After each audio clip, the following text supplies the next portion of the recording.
Now let's bring in National Coordinator, Education Rights Campaign, Asan Taiwo, who joins us via Skype to discuss more on this development. So schools' exit classes are expected to resume as soon as tomorrow in some parts of the country. Government and proprietors of private schools seem ready. They say they have all the structures on ground to comply with COVID-19 protocols. How optimistic are you about this? Well, I think that if we go by the report by major newspapers today, especially the Punch newspaper, which try to assess the preparation in some of the schools in key states across the country, then it will be clear to any discerning mind that in the real sense of the word, the level of preparation by both the federal and state government and even the private school owners is completely, unpalatable. In many schools in Lagos, teachers who went to school today, reported that in some of their schools, there is no running water.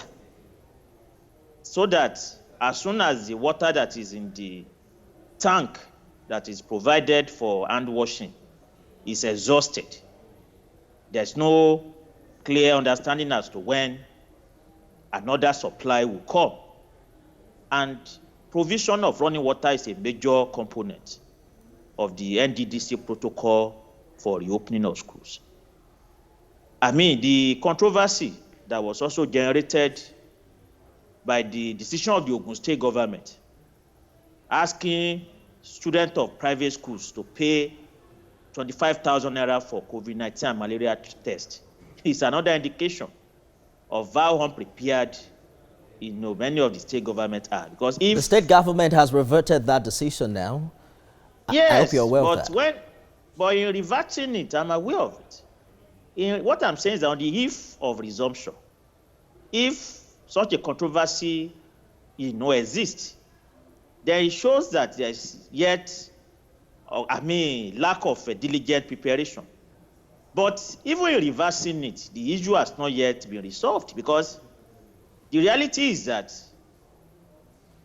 the testing of teachers and students is an important thing that needs to be done, whether as a condition for resumption or even while the school is opened. Let me jump in very quickly, Mr. Taiwo. Provision of water and other structures in compliance with COVID-19 protocol is one issue that is very important. On the other hand is the fact that in 2 weeks' time, SS3 students will be sitting for WAEC. Let's talk about how mentally prepared you think the students are for this forthcoming examination, given how accessible online, learning has been in the past months. In the real sense of the word, many students are not prepared for this exam. And like we have said in our statement, in the statement issued by the Education Rights Campaign, ERC, 2 days ago, mass failure is likely going to be, the outcome of the examinations, because the online teaching really was only accessible to a layer of students whose parents could afford Android phones and also data. Meanwhile, in many parts of the country, electricity supply is even inadequate. That is a situation whereby many students have not been able to access the online teaching. Okay. And therefore, the question of their preparation is something that is nothing to write home about. I guess we'll have to wait to see. It also goes beyond online teaching. Okay. The third term has also been cancelled, if you notice. Meanwhile, many schools across the country did not even conclude second term before the lockdown was introduced. So in that situation, what do you think can be the level of preparation of these students? We'll have to wait and see how it goes. The National Coordinator Education Rights Campaign, Asan Taiwo, thank you for sharing your thoughts with us tonight. Yes, my pleasure. Thank you.